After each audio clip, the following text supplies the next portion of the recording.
ساتھ اللہ کے نبی صلی اللہ علیہ وسلم نے شہید کا جو مقام اور مرتبہ اور جو رتبہ اللہ کے نبی صلی اللہ علیہ وسلم نے احادیث میں بیان فرمایا، ترمذی اور ابن ماجہ دونوں میں حدیث موجود ہے۔ حضرت مقدام بن ابن معدی کرب رضی اللہ تعالیٰ عنہ فرماتے ہیں کہ نبی علیہ الصلوۃ والسلام نے فرمایا شہید کی اللہ کے ہاں 6 خصلتیں ہیں، یعنی 6 درجے ہیں۔ فرمایا پہلی ہی دفعہ میں اسے بخش دیا جاتا ہے، یعنی جب بندہ شہید ہوتا ہے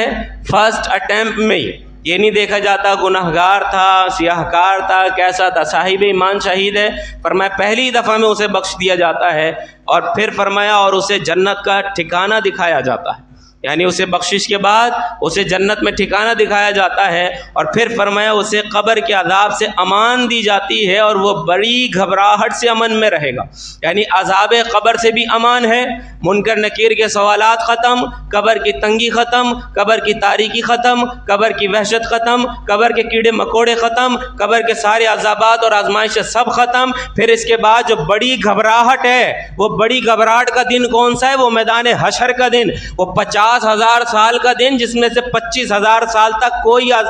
حساب کتاب نہیں ہونا، وہاں عذاب میں مبتلا رہنا۔ فرمایا وہ بڑی گھبراہٹ والے دن بھی اللہ اسے امن میں رکھے گا۔ اور پھر فرمایا اس کے سر پر عزت کا تاج رکھا جائے گا جس کا ایک یاقوت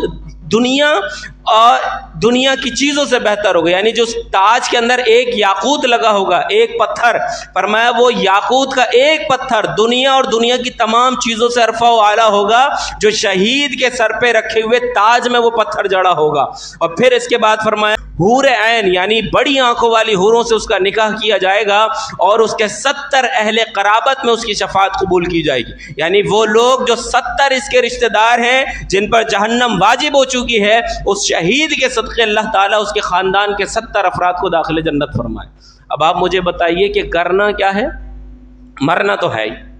اس میں تو کوئی دو رائے نہیں ہے۔ مرنا یہ ہے کہ بس آسان والا راستہ جو اللہ تبارک و تعالیٰ نے دیا ہے اس راستے کا انتخاب کرنا ہے کہ اپنے لیے جہاد کو تیار کرنا، اپنے آپ کو